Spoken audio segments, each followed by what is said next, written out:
Your services are no longer required. Please clear out your desk by noon. The words struck me like a physical blow as I stood in front of Mr. Gregory Reed, the newly appointed CEO of Meridian Manufacturing. I had just finished presenting our quarterly financial report, which showed a 15% increase in profitability under my financial stewardship. I don't understand, I managed to say, my voice steadier than I felt. The company is performing exceptionally well. What exactly is the issue with my work? This isn't about your performance, Michael, Reed replied dismissively. We're implementing a new organizational structure, and your position has been deemed redundant. Your severance details are in this envelope. He slid a manila envelope across his immaculate glass desk without making eye contact. The morning sun filtering through the floor-to-ceiling windows of his corner office seemed to mock the darkness that had suddenly enveloped my professional life. My name is Michael Donovan. For the past 12 years, I had served as Chief Financial Officer at Meridian Manufacturing, a family-owned business that produced specialized industrial equipment. The company had been founded by Harold Meridian 40 years ago and had grown steadily under the leadership of the Meridian family, until 3 months ago, that is when Harold's son-in-law, Gregory Reed, had taken over as CEO. The transition had been unexpected. Harold's daughter, Vanessa Meridian, had been groomed for leadership since joining the company after completing her MBA. She had worked in every department, learning the business from the ground up, and had been serving effectively as COO for the past 5 years. Everyone, including Harold, had expected her to take over when he retired. But then Gregory Reed entered the picture. He had married Vanessa's younger sister, Elaine, 2 years ago. With a background in private equity and a Harvard Business School pedigree, Reed had quickly ingratiated himself with Harold, offering advice on modernizing the company's approach to finance and operations. The severance package includes 3 months' salary and benefits, Reed continued, checking his watch impatiently. HR will assist with the transition. We've already brought in a financial consultant from my previous firm to handle your responsibilities in the interim. I stared at him, struggling to process what was happening. Today is the 15th, I said. We have vendor payments scheduled, the quarterly tax filing due, and a meeting with our banking partners about the expansion financing. The consultant is familiar with all those matters, Reed replied dismissively. We've been transitioning information for the past 2 weeks. Behind my back. For 2 weeks. The realization that this had been planned well in advance, that my termination had been orchestrated while I continued to work diligently for the company's benefit, sent a wave of cold anger through me. I'll need to properly hand over my files and brief whoever is taking over, I insisted, my professional instincts overriding my personal distress. That won't be necessary. Security will escort you to collect your personal belongings, and your access to all company systems has already been revoked. As if on cue, the door opened and Meridian's head of security, a man named Denton who I had always had a friendly relationship with, entered the office. His uncomfortable expression told me he found the situation as distasteful as I did. Mr. Reed, Vanessa Meridian is asking to speak with you urgently, Denton said, pointedly not looking in my direction. Tell her I'm in a meeting, Reed replied irritably. She's quite insistent, sir. She says it's about the Westbrook contract. Reed's expression tightened. The Westbrook contract was our largest account, one that I had personally helped secure through careful financial structuring that benefited both parties. Fine, he snapped. Escort Mr. Donovan out first, then tell her I'll be available in 10 minutes. Denton finally met my eyes, apology written across his features. This way, Michael. As we walked through the executive floor toward my office, Denton spoke quietly. This isn't right, Michael. Everyone knows it. What's happening here, Frank? I asked equally quietly. Where's Harold in all this? Harold's been in poor health. He's essentially retired from day-to-day operations. Reed convinced the board that Meridian needed a more aggressive growth strategy and positioned himself as the person to deliver it. And Vanessa? Outmaneuvered, at least temporarily. Reed brought in 3 new board members from his network before making his move.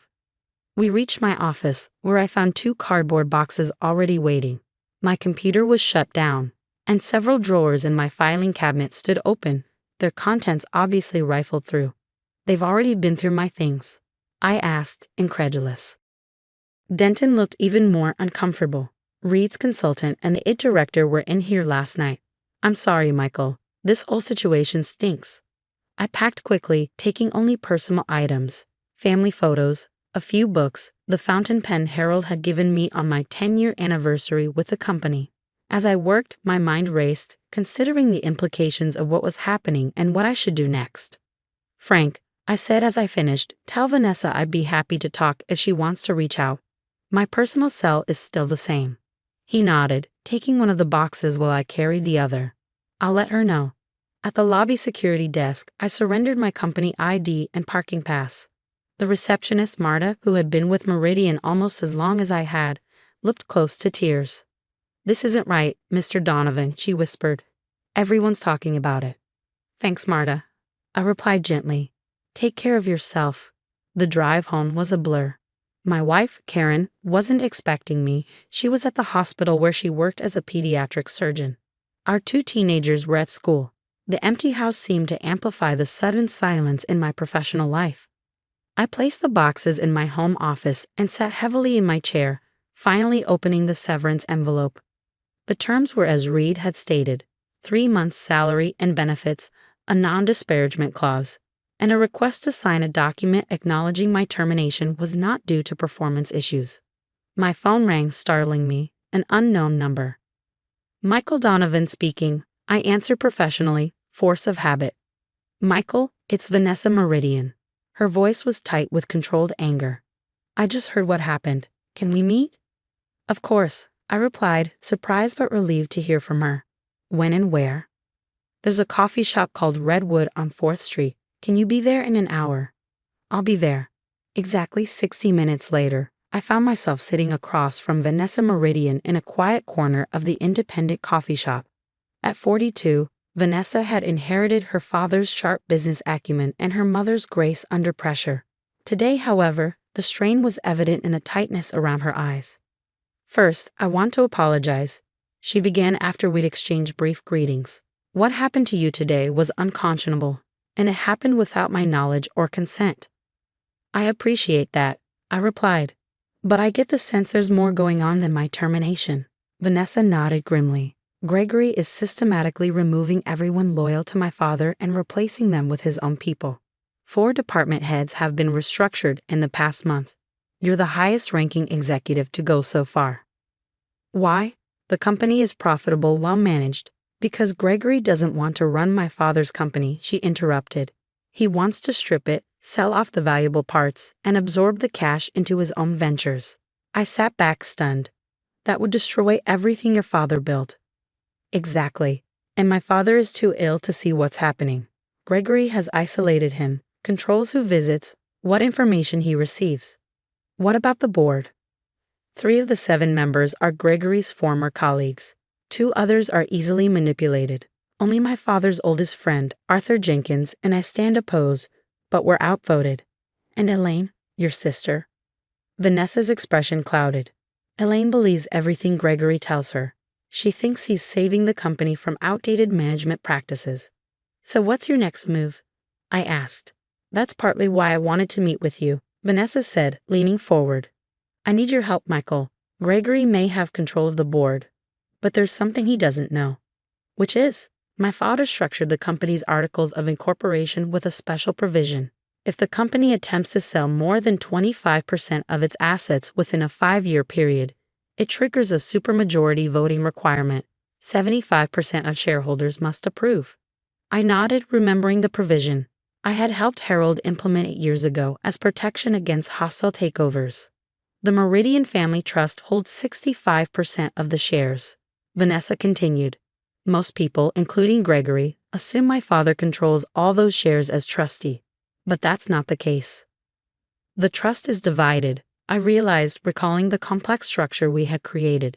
Harold, you and Elaine each control a portion. Exactly. My father controls 25%, I control 25%, and Elaine controls 15%. The remaining 35% is divided among long-term employees and a few outside investors.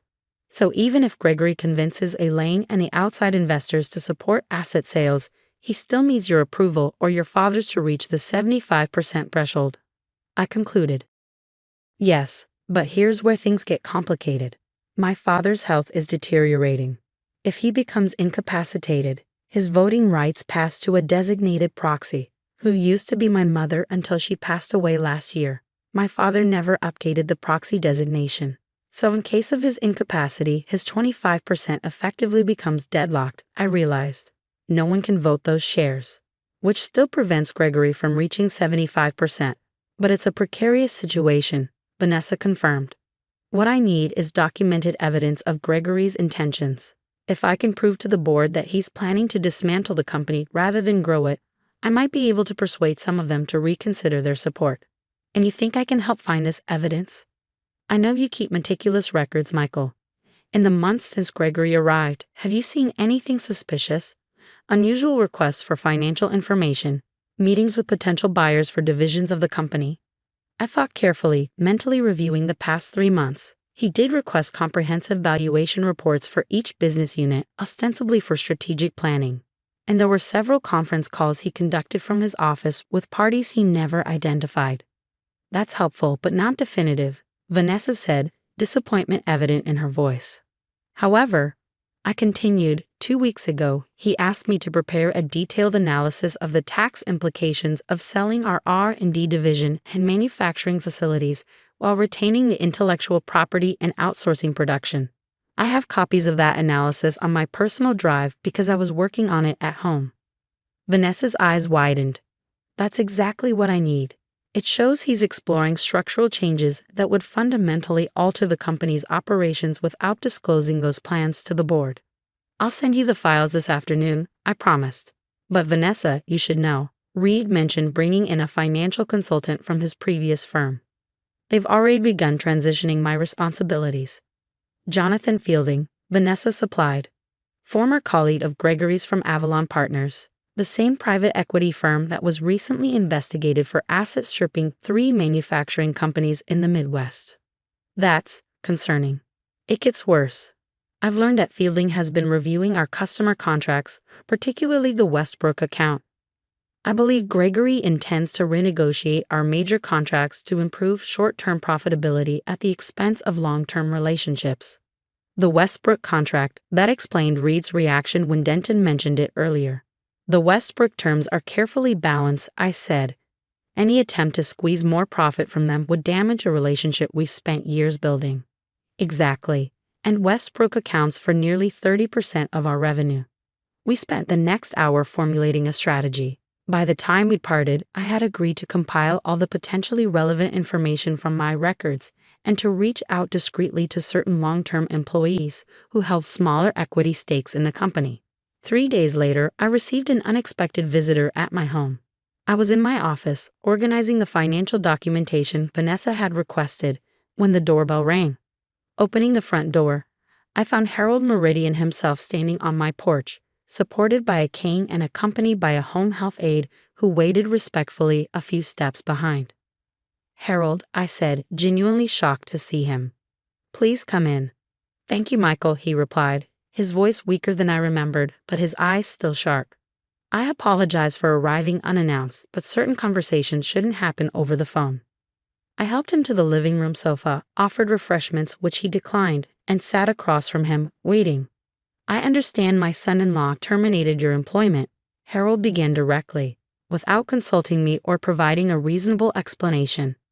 "That's correct," I confirmed, seeing no benefit in sugarcoating the situation. "Vanessa has been to see me," he continued. She shared her concerns about Gregory's intentions for Meridian. At first, I didn't want to believe it. Gregory has been so attentive, so insistent that his only concern is modernizing the company for growth. Harold paused, looking down at his hands, once strong and capable, now thin and slightly trembling.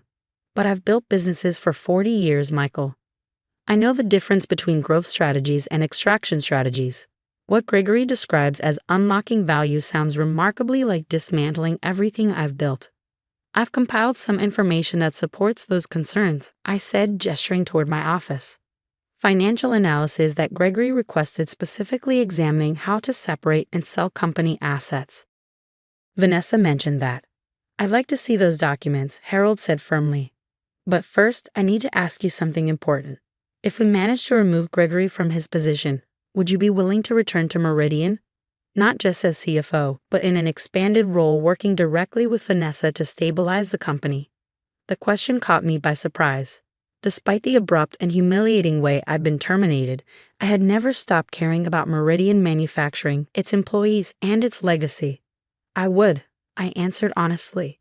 I've always believed in what Meridian stands for: quality, integrity, and genuine partnership with both employees and customers. That's worth fighting for. Harold nodded, satisfaction visible in his expression. Good. Now let's review those documents. We have a shareholders meeting to prepare for.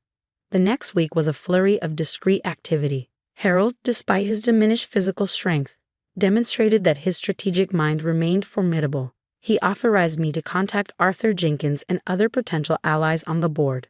Vanessa worked with the company's original legal counsel, who had been sidelined but not yet replaced by Gregory, to prepare the necessary resolutions for the shareholders' meeting. Most delicate was the situation with Elaine. After much discussion, Harold decided to speak with his younger daughter personally, without Gregory present. The conversation apparently lasted hours and involved painful truths about Gregory's business history that Harold's private investigator had uncovered, information that had been deliberately kept from Elaine. By the time the emergency shareholders meeting convened, we had secured commitments from enough stakeholders to constitute more than 80% of the voting shares, including, crucially, Elaine's 15%, which she had agreed to vote according to her father's recommendation after learning the full extent of her husband's plans. I wasn't present for the actual meeting, but Vanessa called me immediately afterward. "It's done," she said, her voice showing relief and exhaustion in equal measure. "Gregory has been removed as CEO by unanimous board vote. Arthur Jenkins will serve as interim CEO until a permanent replacement is appointed." "How did Gregory take it?" I asked. "Not well," Vanessa replied, a hint of grim satisfaction in her tone. "He threatened lawsuits, claimed breach of contract, the usual. But once our legal counsel presented evidence that he had been exploring sale options without board approval and in violation of his fiduciary duty, he became much quieter. A separation agreement is being drafted now, generous enough to avoid litigation, but with ironclad provisions preventing him from any future involvement with Meridian or its clients. And Elaine," Vanessa sighed, "that's the most painful part. She's filed for separation and moved back to our father's house temporarily. She feels deeply betrayed, by Gregory, of course, but also somewhat by us for not helping her see his true character sooner." "I'm sorry," I said sincerely. "Family businesses always intertwine the professional and the personal. That's both their strength and their vulnerability." "Yes," Vanessa agreed. "But speaking of family business, my father and the board would like to meet with you tomorrow morning at 10. Can you make it?" "Of course." The following morning, I arrived at Meridian Manufacturing 15 minutes early, feeling a strange mixture of apprehension and hope. Marta greeted me at the reception desk with a warm smile and a visitor badge, a somewhat ironic formality given my 12 years with the company. "Everyone's so happy you're here, Mr. Donovan," she said quietly. "Things haven't been right since you left." "Thank you, Marta. It's good to see you too." Frank Denton appeared to escort me to the boardroom, shaking my hand firmly. "Welcome back, Michael, or at least, hopefully welcome back." The boardroom contained the full board of directors, including Harold, who sat at the head of the table, looking more energized than he had at my home the previous week. Vanessa sat to his right, with Arthur Jenkins to his left. The remaining board members, including those who had previously supported Gregory, showed varying degrees of discomfort and respect as I entered. "Michael," Harold began once I was seated, "thank you for coming. The events of the past week have made it clear that Meridian needs to return to the principles and leadership style that built its success. The board has unanimously approved a restructuring of our executive team." He gestured to Vanessa, who continued seamlessly. "We would like to offer you the position of Executive Vice President and Chief Financial Officer, reporting directly to me as the new Chief Executive Officer. This represents an expansion of your previous responsibilities to include strategic planning and operational oversight in partnership with the CEO. Arthur Jenkins, a man of few words, added, "Your loyalty to this company, even after being unjustly removed from it, speaks volumes about your character, Michael." The board is unanimous in its desire to have you return in this enhanced capacity. I looked around the table, noting the nodding heads of even those board members who had supported Gregory's ascension. Perhaps they were simply aligning themselves with a new power structure, but their approval seemed genuine. "I'm honored by your confidence," I replied. "Before I accept, however, I'd like to understand the board's vision for Meridian's future. The past few months have revealed vulnerabilities in our governance and succession planning that should be addressed to prevent similar situations from arising again." Harold smiled, the familiar expression of approval I'd seen whenever I asked necessary but difficult questions during my tenure. "An excellent point," he acknowledged. "Vanessa, would you outline the governance changes we discussed?"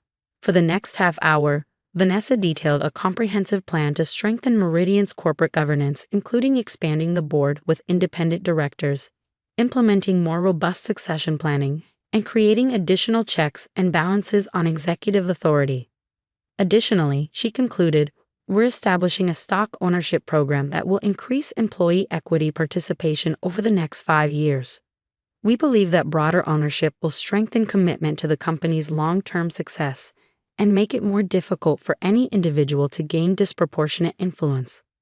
The plan addressed virtually all the concerns I would have raised.